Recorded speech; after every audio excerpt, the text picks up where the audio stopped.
series. Our guest tonight is the incredible, beautiful Dana Perino, a twice best-selling author, co-anchor of America's Newsroom, and co-host of The Five on Fox News, one of the busiest women in show business. I'm so thrilled that she's here tonight. But she was the first woman to serve as a White House press secretary in a Republican administration. When I think of Dana Perino, these are the words that come to my mind: beautiful, bold, gutsy, giving, poised, brilliant, full of integrity, insightful, fearless, faithful, graceful, full of gratitude, and now everyone's mentor. When she speaks, people listen. And I'll tell you what happened. A couple of years ago on The Five, Dana's office called Same Sky and said, "Oh, we'd love to talk about the jewelry on the show." And it was a snowstorm. And I remember we came over to Fox and we brought some jewelry. Mm-hmm. Well, she mentioned the work in Africa and talked about the women and showed the jewelry. I mean, maybe it was 2 minutes. I don't know how long it was. But if I tell you that the next day, the orders were flying in from around the country to such a degree that people had to spend almost all night in the office filling orders. It was like Santa's workshop come alive. So I want to thank our Same Sky ambassador, Marie Unanue, for making tonight happen and introducing me to Dana, and for being such a great support to the foundation. So please join me in welcoming Dana Perino. Thank you so much. I'm a little taken aback, and I'm just going to wipe a tear. The fact that you can make a difference on a show like The Five, Francine, that segment about Same Sky on that night probably could not have been longer than 40 seconds.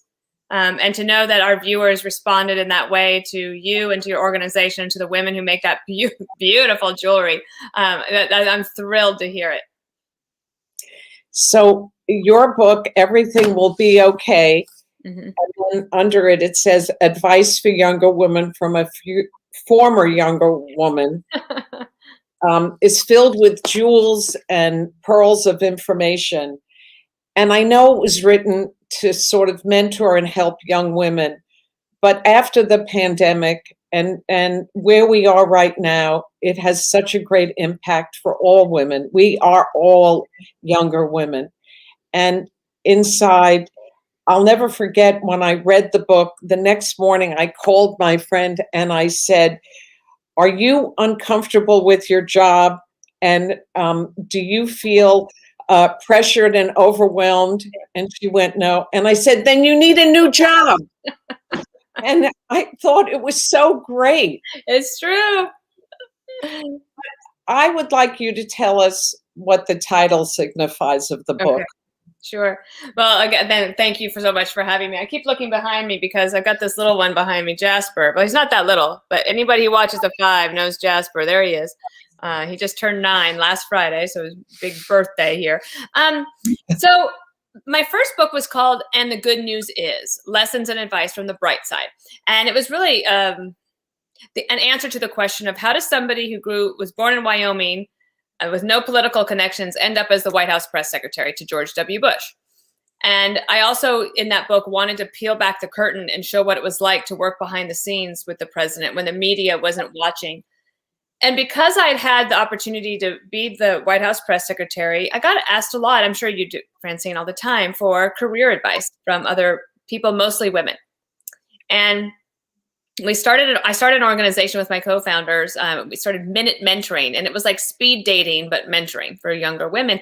I found that most of them had the same questions. So you could do 80 different lunches, but it's the same conversation over and over again. So I put what I thought all of my mentoring advice was into one chapter, chapter 5 of that book. And then since then, that was 2015, I would get asked over and over again, when are you going to write another book? Like that was the chapter that kept grabbing people. And I waited until I felt like I had something more to say. And what I found is that I worried away my 20s. I'm a firstborn daughter, and all that comes with that. Plus, and I had some ambition and also some like a little bit of an inferiority complex because I just went to a small state school in southern Colorado, and I guess especially when I was at the White House initially, I was surrounded by people who went to the Ivy Leagues, and I felt very intimidated.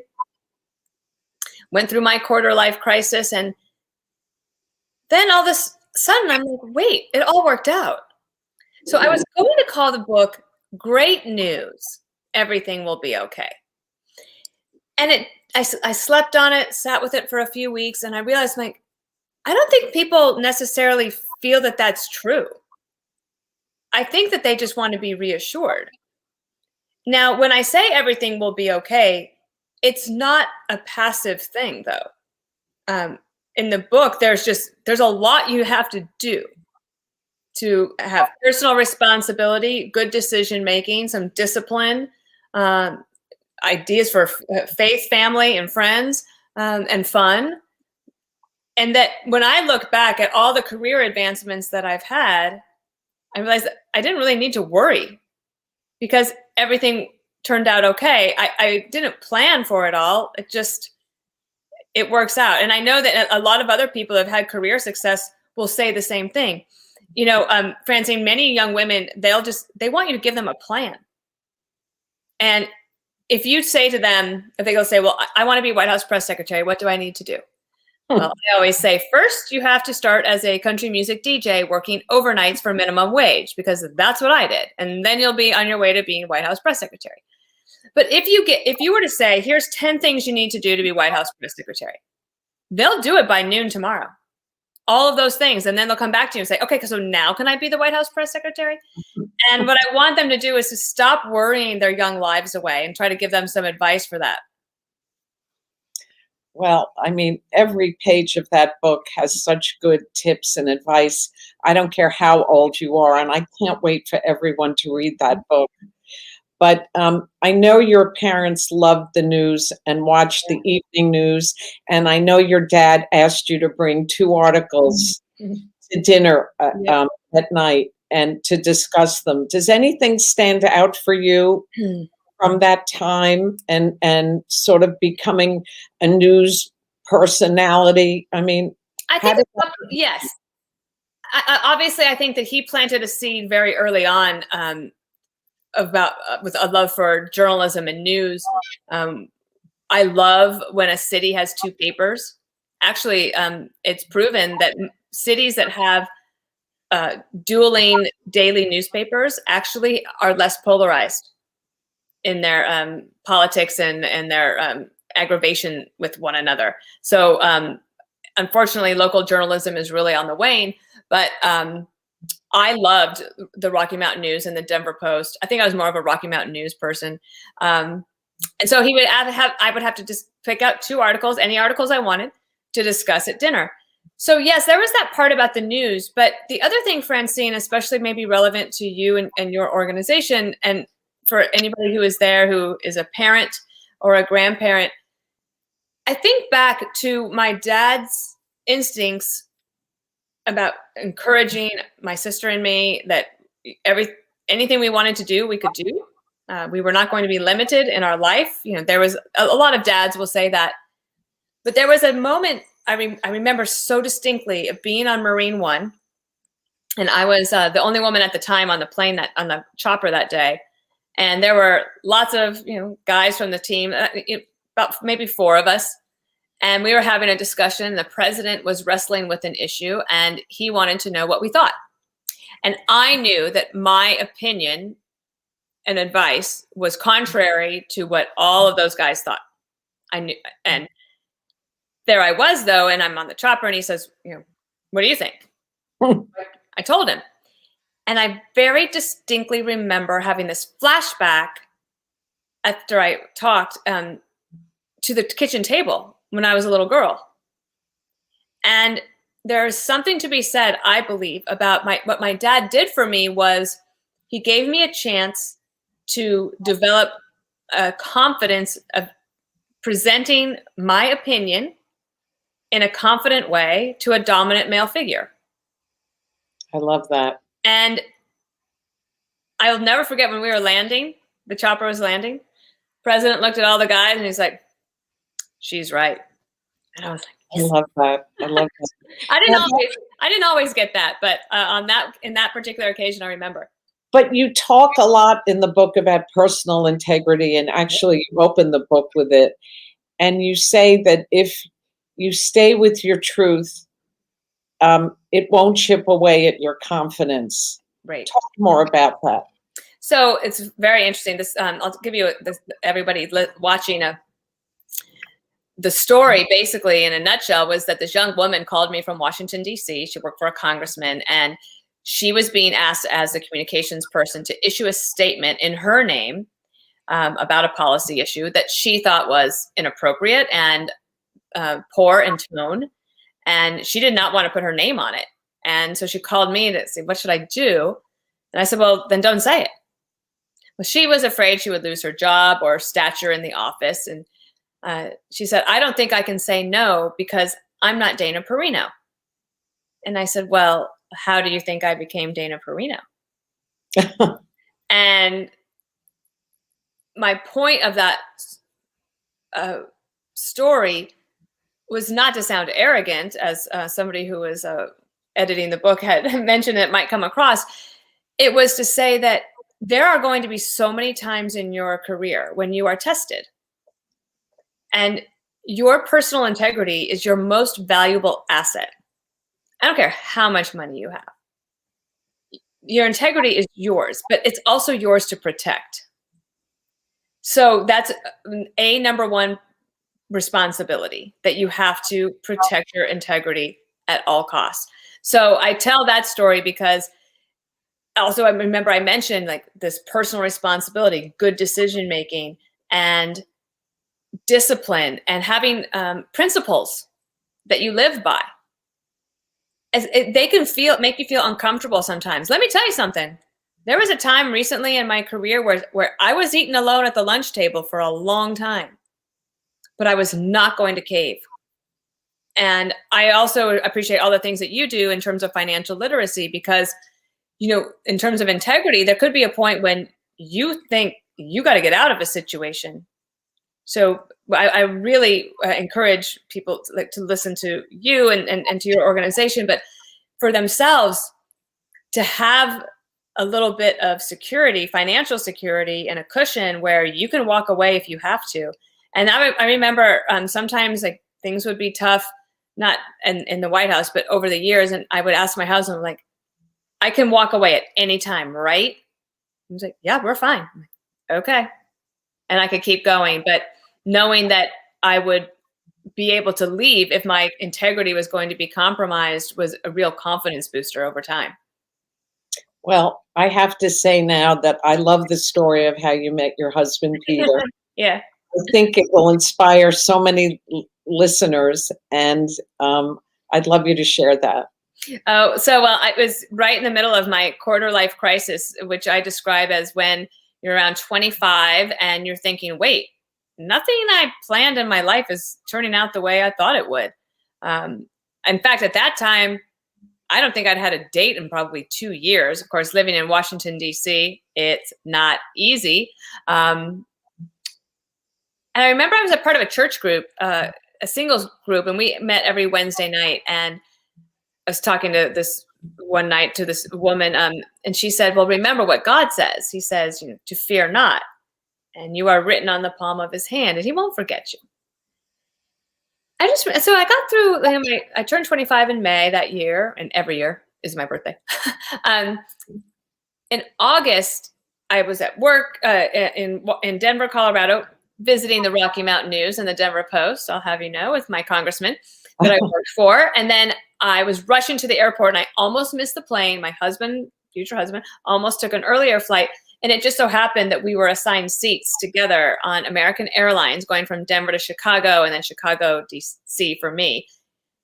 My husband is British, 18 years older than me, living in England at the time. He had been married before. He was completely not ever anyone that I ever imagined that I would be with, but I fell in love on an airplane, and I call it love at first flight. And so we met 24 years ago this August. So it can happen. You can meet somebody on a plane. See? Well, speaking of planes, you had a chance to move across the country to Washington, D.C., where you didn't know a soul. And how did you make that decision? How did you learn to embrace change like that? Yeah. Well, that's a big, I talk about this a lot because I initially, for a long time, I had a goal. I wanted to be a local news anchor for a big metropolitan area. That's what I wanted to do in my career. I would have considered that ultimate career success. And so I'm doing all the things that you need to do. I'm the country music DJ working overnights because back then, if you wanted to get into television, you had to work in radio. So I wanted to get that out of the way before I graduated. I went to graduate school in public affairs reporting. I got the best internship at WCIA. That's the CBS affiliate there in Springfield, Illinois. And I start doing the work and I don't love it. And I'm not great at it. And looking around, the way to climb the ladder to get to the anchor desk was going from little market to try to work your way up. Very little money. Like it's very difficult at that time to figure that out in my mind. I was like, I don't see how you get from A to Z in this way. So then I got an assignment. I was supposed to go and cover the first day of a murder trial, and a woman's child had been murdered by her best friend. And I was told to go get an interview with her for the evening news. So I went to the courthouse, and Francine, I walked around this woman 4 or 5 times, and I never got up the courage to go up to her and ask her for an interview. I didn't want to invade her space. And I remember going back to the news director, realizing that I just didn't have it in me. And I called my dad and I said, I think I just took out a student loan for something I don't want to do. And I'll always be grateful for my mom and dad's unconditional love, because they didn't say anything. They didn't judge me in any way. They said, after graduation, we'll just drive on back and you'll figure it out. And I did. I waited tables for a while. I was a great waitress. I loved that job. And then I ultimately, basically what happens, I got a job offer to go to Washington, D.C. to work in a congressional office. And at the time I had such narrow horizons. I thought, oh my gosh, if I go and do this, that means I'll never get to work in television. And in this because I made that decision to go to D.C., ultimately I've become the White House press secretary over the years. And now I'm working in television doing exactly what I wanted to do. It's really interesting. Your father and my father said the same thing. And I don't know if your father made you believe that it was his expression, but mine did. And he always told me, the harder I work, the luckier I get. Yes, of course. Yeah. So can you explain what that meant to you? And of course, it's from a Greek philosopher. Yeah. So, I guess, when I look back, everything is such a chance. I mean, one of the reasons I became a press secretary in the first place, I'll give you 2 examples. When I became press secretary in Capitol Hill and when I became press secretary at the White House. I moved to Washington, D.C., literally didn't know anybody, and I had 0 disposable income. And Coors Brewing Company was offering tickets to the Colorado Avalanche hockey game against the Washington Capitals. And some folks in my office, we worked for a congressional member from Colorado, they were all going and they said, Dana, you should come along. So, okay, great, because I don't have any friends either. So I head out and I sit next to somebody I don't know. And he says, well, what do you want to do in Washington? And I said, well, I'd love to work my way up to be a House press secretary one day. And I didn't say White House, House press secretary one day. And he goes, oh, well, do you know this other Colorado member? Because it's got a job opening for a press secretary. They're looking for someone from Colorado with any sort of media experience. Like, you'd be perfect. I'm going to introduce you to the person. And I said, oh, gosh, I just moved here for this other job. I think it would look really bad. And it would be so rude if I were to look for another job. And thankfully, he said, oh, you have no idea how this place works. And he had me meet with that person. And I'll never forget that Dan Schaefer, the late Dan Schaefer, the congressman, when I went to interview with him and he wanted to hire me, he could tell I was so nervous to tell the other congressman that I was going to be leaving after 6 weeks on the job. And he said, how about I call Congressman McInnes for you? I was like, I think that sounds like a great idea. And I was so grateful. So that was just like a chance encounter, and being able to swallow my nerves, and to, find my strong voice and to go in there and get that job. And that decision completely changed my life. And my very first and favorite mentor of my early years was Holly Probst of Denver, Colorado. She was the chief of staff, an amazing mentor who just let me basically shadow her, and I picked up on everything. Fast forward. Been at the White House in the administration for 6.5 years. The chief of staff had suggested if we didn't feel like we could make it all the way to the end, we might want to consider leaving at that moment, because then they could have people with enough energy to get through to the end. He said, the president intends to sprint to the finish. And I was like, I am barely crawling right now. That was a 4 a.m. wake up every day. That was Saturdays, Sundays, evenings, nights. Pressure, intensity. Of course, we were at war, if you remember. And Peter and I would go on this long weekend away and make a very tough decision that, because I was the deputy press secretary and I had been for a long time, and I didn't think that I was going to move up, because Tony Snow was in a great position, and what a wonderful press secretary he was. So I'm heading into the office, and I'm going to announce to everyone that I'm going to be leaving, and I needed to tell Ed Gillespie first. And we're walking into the meeting, and I said, Ed, can I see you afterwards? And he said, yeah, I need to talk to you too. I said, okay, great. And we sit down after the meeting, and I go to blurt it out because I'm very nervous and I'm upset. I don't really want to leave, and I have total, FOMO, fear of missing out. That wasn't a phrase then, but I had it big time. And I was about to speak, and he says, do you mind if I go first? So I sat back and said, of course, sure. And he said, the president would like to make you the press secretary on Friday. And I said, wonderful. And I never told him until I wrote my book. And that's how he found out that I was intending to resign that morning. But again, like just a chance encounter. I literally was about to resign and have all I wanted to do was go browse at Target for an hour. That was like my goal. So I called Peter and I told him what happened. And of course he was over the moon for me. So I said, I'll have to put off browsing at Target for another 1.5 years. Well, it was so good that you let your boss speak before you.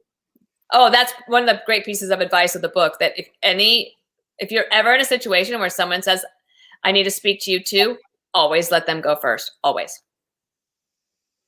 Well, I wanted to say that you stayed so poised and cool with the belligerent press corps. You tell everyone about your experience with Vladimir Putin. Oh, sure. Well, one of the things you do as a deputy press secretary is you stick around the reporters, especially if there's a big international meeting. And you're kind of the eyes and ears. You help the reporters with any questions that they have, but also you just keep an eye on things like, what are they interested in? What's going on? What are they all talking about? So my job in this case, I believe we were in Germany for the NATO. Oh, no, not NATO, but it would have been the G8 summit. And Vladimir Putin and Bush are going to have a bilateral meeting. And I'm fairly new to the deputy press secretary position, but I knew that what they needed me to do was be the eyes and ears during the meeting, and then come in and brief the president and Vladimir Putin. Well, not brief Putin, but come in and brief the president, and to make sure that I told Vladimir Putin that our press corps, the American journalists, were likely to ask him about press freedoms in Russia. No matter what my reporters were interested in, I was to say that, because they would always ask him. And President Bush didn't want it to look like we'd set him up or been taken by surprise. So I go in, and Putin has the steeliest blue eyes. You've seen him on TV. So I go in, and Bush is like, what you got?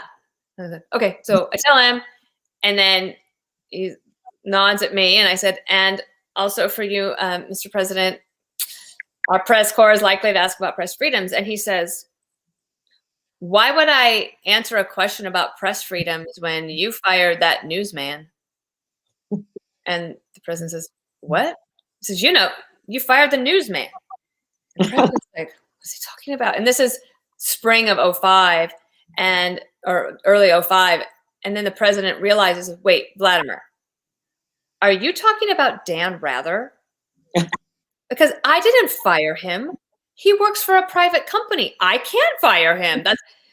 And Putin says, and then 43 says, and I'm telling you as your friend, do not go out there and say that. You will be embarrassed in front of the world. That is not what happened.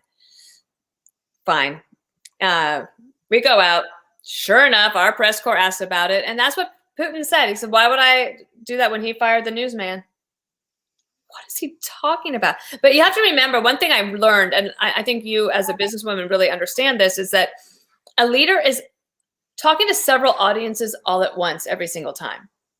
Do you think Vladimir Putin cared at all what the American journalists thought of him? Not at all. He wanted his home country press to report that he was putting President Bush in his place for firing Dan Rather. So I learned a lot in all those times. So tell me, how did you rewire your brain to turn all these worries and fears into what you call energy and fuel? Why do we worry so much? So I remember when Peter, my husband, finished reading the first draft, he said, wow, you think a lot. Women think a lot. And he said, you spend more time thinking about what we're thinking about than we actually do thinking. And women we just do. We think a lot. We overthink. We literally have a million things, and we can multitask with all this stuff going on. And I feel, I'm sure if you have ever worried, there will be a man in your life who will say, you worry too much. Well, okay, let me just add that to the list of negative things about myself. Because I keep all of us keep that running negative self-talk in our heads. So instead, I know people are going to worry. I still do, but what I've found are a couple of ways to take that worry and convert it. So one of the things that everybody is dealing with, especially even now with Zoom life, people are very concerned about public speaking and presenting. It's like the number one fear in all of the world. We all share it as humans. And I had a speech coach that told me it's okay to have butterflies in your stomach as long as you make them fly in formation. Oh, how beautiful is that? And I realized too that when Bill Hemmer and I get ready to do our morning show every day from 9 to 11 a.m. on Fox News, those 10 minutes before the show, I wish that people could watch them. We are talking a million miles a minute. We're going to rehearse. We got this. Did you see that thing last night? And boom, we're on. And if we didn't have that kind of energy, then the show would be very boring. So what I try to encourage people to do is that take those nerves and convert that into fuel that is productive for you. The other thing I have in the book is something I call my Serenity Checklist. And I learned to do this when I was in college and really dealing with a lot of, worries and anxieties. And the Serenity Prayer was very important to me in my home and my upbringing. So it's to accept the things you cannot change, the courage to change the things you can, and the wisdom to know the difference. You ask God to give that to you.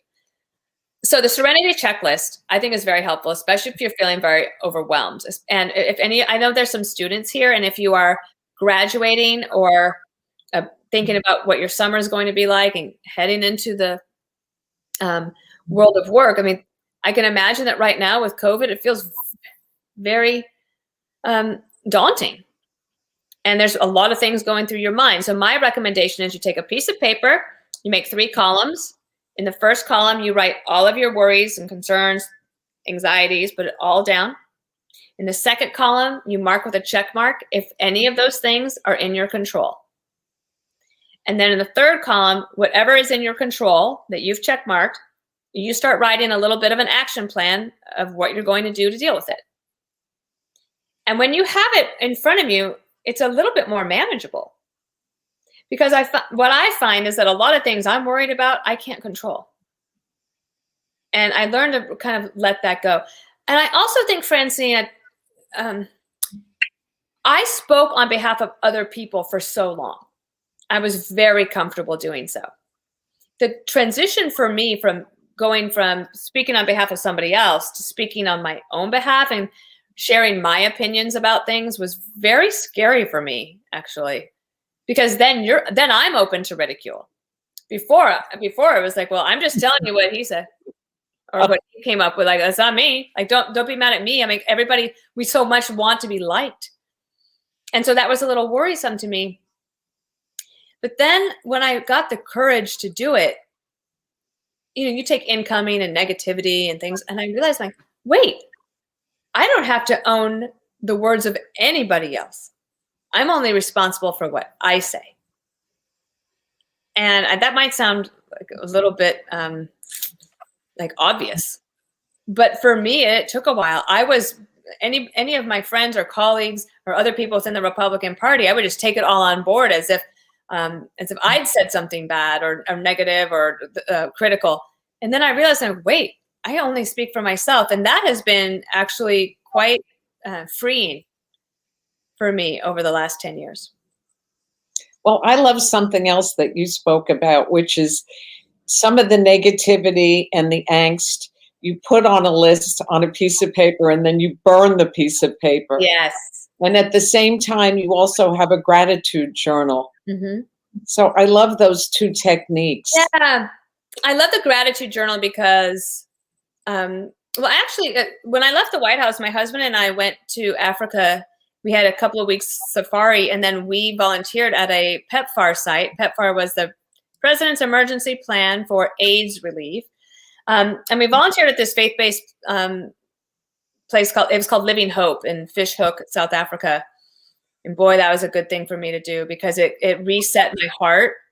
I feel like over the years at the White House, I'd gotten a sort of a hard look. And sometimes I didn't even recognize myself in the mirror. I'm like, wow, who is that? That person looks mean. And going to Africa at that time and volunteering for those 2 weeks really gave me what I call perspective with a capital P. And I'll tell you, and I know you've traveled too, it's that it gives you just such an appreciation for having won the lottery of life, which is being born in America. And if you are an educated woman in America right now, then all you have to decide is how hard do you want to work? The gratitude journal can help you keep you grounded. But the other thing I started doing, there are other times, the gratitude journal is one thing, but I'll just share this other exercise I started doing with myself because I felt like I was becoming too inside a bubble. And my life is so comfortable and I've got everything that I need. And I don't worry about what I'm going to eat or how I'm going to pay my bills and things like that.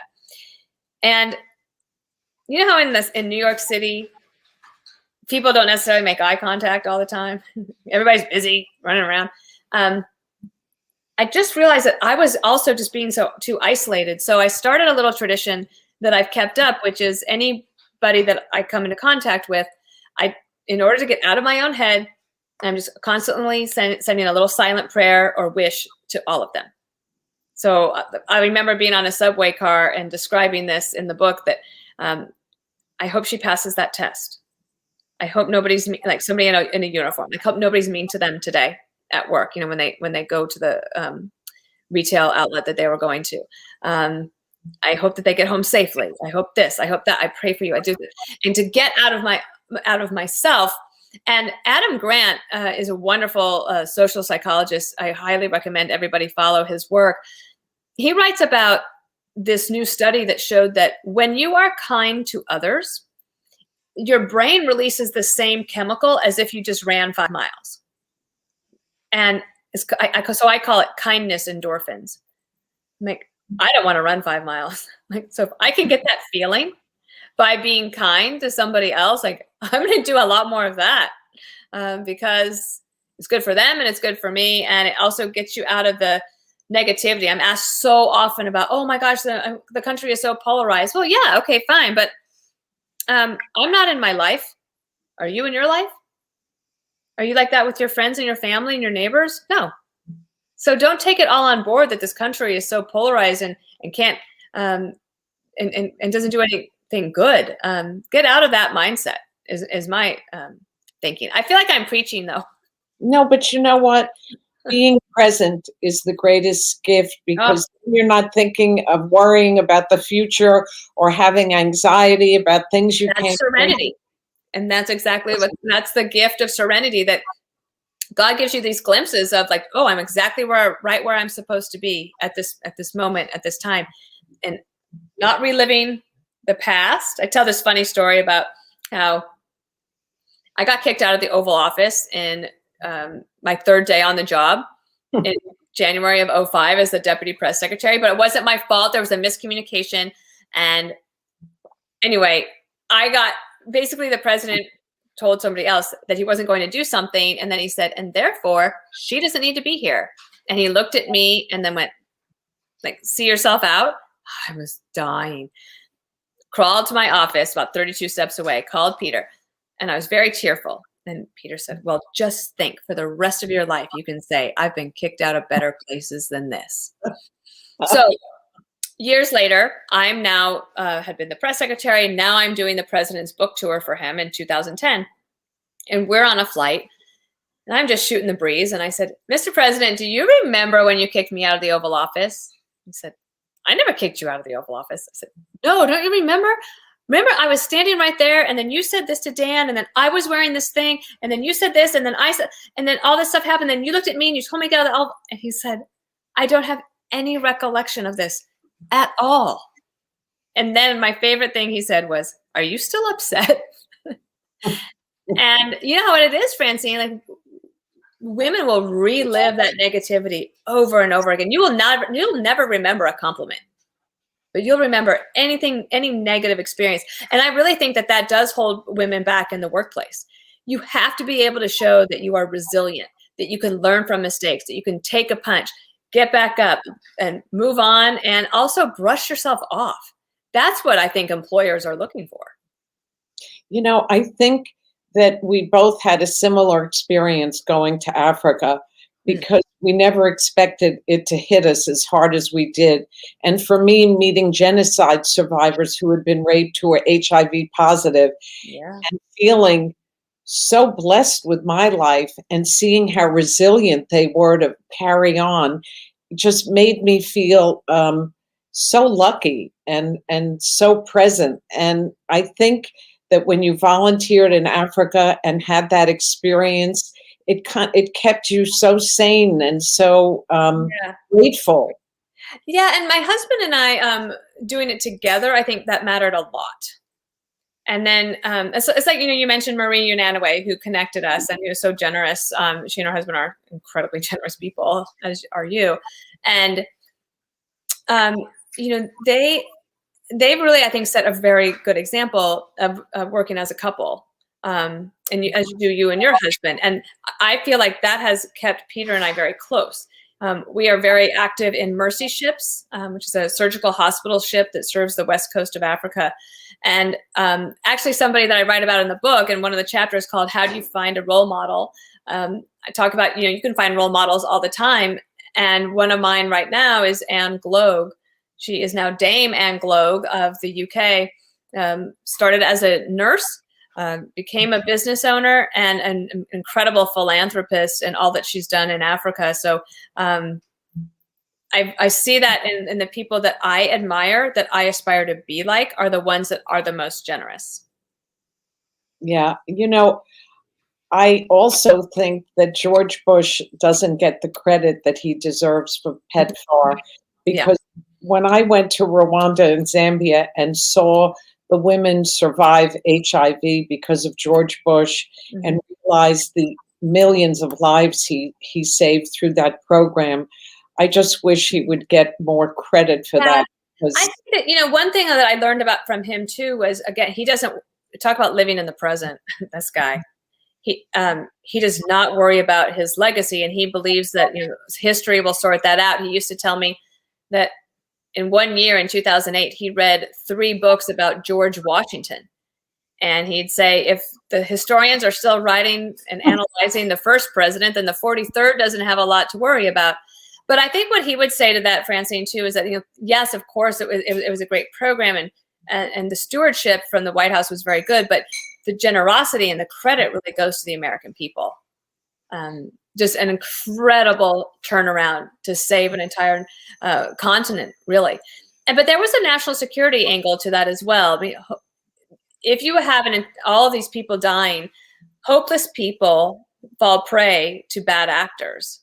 And we knew that terrorists and terrorist organizations were looking for vulnerable people to exploit. And so, one, there was a moral obligation to try to help save the lives of people since we had the medicines to do it. But the other thing was that to do so and to steer people in a better direction. I wanted to talk about financial security and how important it is, and how less than 30% of women are comfortable talking about money. And I know that I would love you to talk about how you faced financial security and how you overcame that fear. Yeah, so I would say my family grew up sort of middle class, solid middle class, and then maybe towards my high school years, maybe with advancements, upper middle class in a way. Although I don't know how those definitions spell out today. I always worked ever since high school, and I got a full ride scholarship to college, and then I paid for my own graduate school, and then I was on my own. And I remember learning early on when I was a teen that was just basically witnessing a scenario where an adult woman was told by a man that she couldn't buy something she wanted. And I thought, I don't want that to be me. I'm never going to let that happen to me. And so becoming financially independent was sort of in the back of my mind. And I always believed that I could do it, but I don't know a ton. I can balance a checkbook, and I knew about savings and basically a good mutual fund 401k account. And I'm the kind of person that would pay my bills 3 months in advance, because I'd be afraid that, well, what if by the time I get there that I won't have the money if I, for some reason, lose my job or something. My husband's the opposite. He'd say, why would you give the bank your money 3 months early?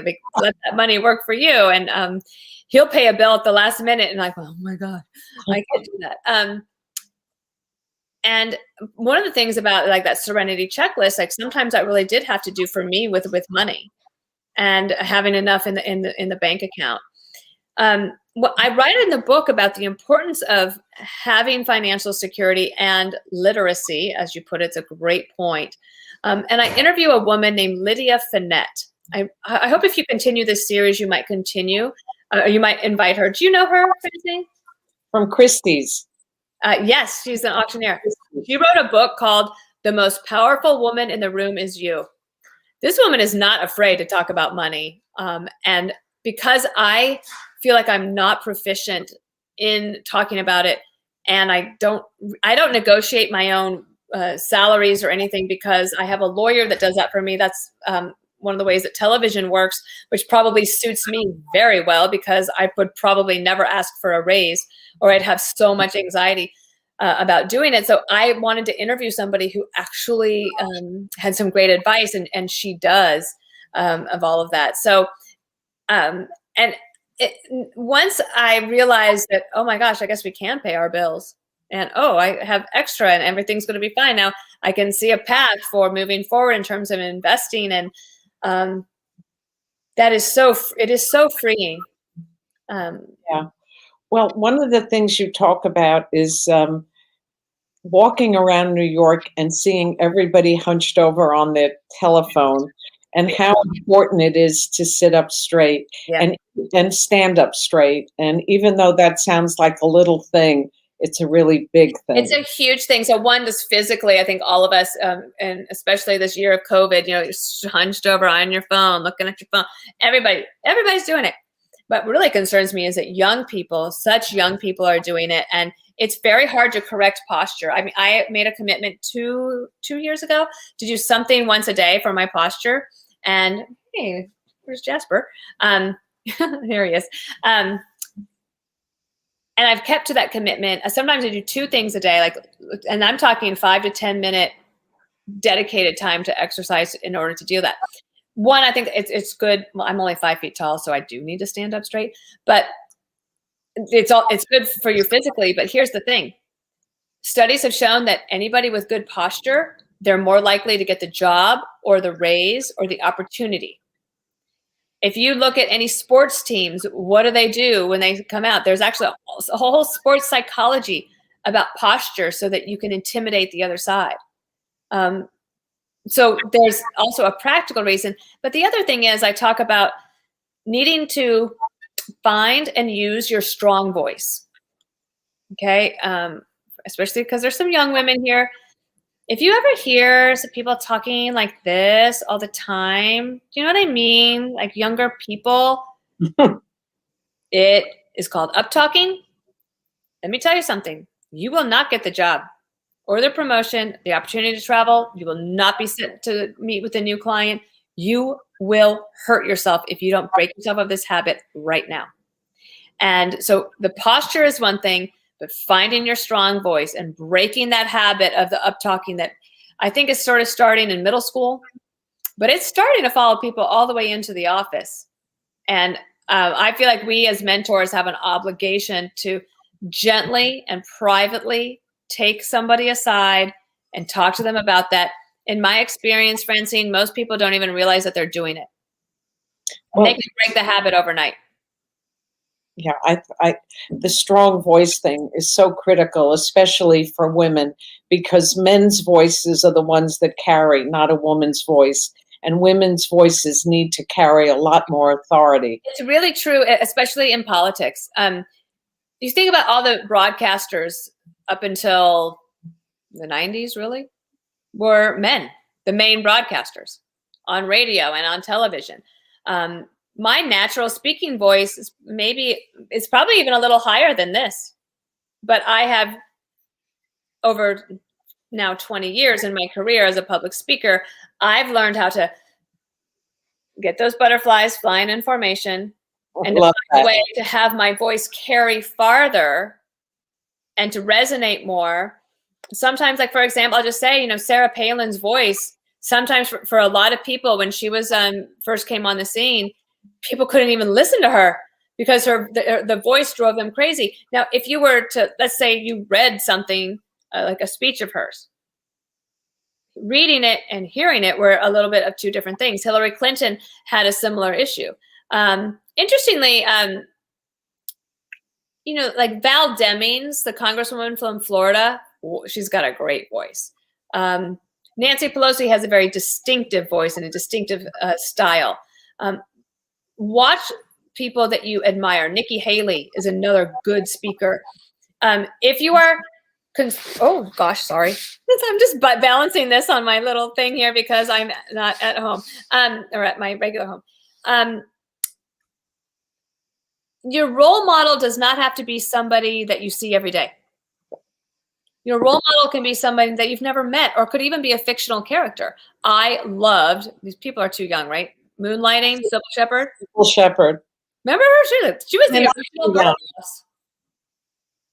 Walking around New York City in her suits and her white tennis shoes. But I remember, like, what I admired her. I admired Diane Sawyer. I never met them. Obviously never met Sybil Shepherd. Years later, I got to meet Diane Sawyer just about 2 years ago. She is so lovely. But listen to their voices. I'm not saying imitate them, but try to emulate them. The 2 pieces of advice in the book that I immediately started to use. The first one was about emails. You'll have to share with us how you cull through your emails and use your time. And yeah. The second one was your to-do list. Instead of being 35 things, how you put 3 things. Will you share those 2 bits of advice? Sure. Well, I don't know if you're like me, but some people here might be. I do not like to have more than, oh my gosh, even to say 40 emails feels like a lot in my inbox. I like to keep it under 20. It's very, very hard to do. But that means that I'm constantly on top of it. Delete, file, respond, delete, file, respond. To me, that is like the same as the old fashioned, remember the desks that when people actually had paper and people had paper everywhere. And there was a time management suggestion that came around must have been in the 90s. It was called the one touch paper policy. Right. So if a paper came on your desk, you were only supposed to touch it once and then it moved on. Well, again, it is hard to do, but if you don't do it, chaos and clutter abounds. And especially for young people, if you are in an open office plan where you have a cubicle, walk by at any time, you do not want chaos to reign at your desk or in your emails. You want to be able to find things very quickly. So utilize those folders and I call it a 5-minute pickup. That's what I learned from my mom. This was what she used to do, like when the house was chaotic and crazy. She would just yell, 5-minute pickup. And that meant everybody, my sister, my father, and I would drop everything and have to put toys away, put crayons away, whatever it might be, and just take 5 minutes. Everybody pitching in would make a big difference. And the same is true for your emails and your whole cubicle area. That's great. That's great. Oh, and the to-do list. Yeah, I mean, actually, Carl Rove is a really, really good friend of mine. He has a to-do list that is as long as one of the long legal pads. But the way his method is he writes his list, and then as he crosses his out, that he rewrites the list, and then he rewrites the list. So it keeps it in his mind what he needs to do. I actually find that if you have 20 things on your to-do list, you're not going to get to them. You might consider having 2 to-do lists, like things I have to do today and things that are on my mind that I need to do. And if you get to any of those other things, great. But if you can get 3 to 5 things done a day, you might not be able to get 25 things done in a day. So that's why I try to give myself a little bit of a break. And all of this advice, I find that I wrote the book about how to reduce stress and anxiety in your life so that you can enjoy life more. And when I finished reading the audiobook, I was like, oh, wow, I just wrote a book for myself. Well, that's the truth, because it's for every woman, your book. Yeah. It really is. It teaches you how to find work-life balance and serenity. And it's such an important book for this pandemic time that we're living. Dana, I want to thank you so much for sharing so much of yourself with us tonight. You're so generous. And to all the people who are watching, you must buy this book, because you'll read it and reread it, and you'll read it again. And also, every book that's sold, the foundation gets a donation. So please, please buy. Everything will be okay. It's worth it. I promise you. Anyway, thank you so much, Dana. Thank you. Thanks for this opportunity. I felt like I got therapy. Well, you've given us so much of yourself, and we're so grateful. I look forward to seeing you soon. Yes, me too. Me too. Right. Bye. Bye-bye.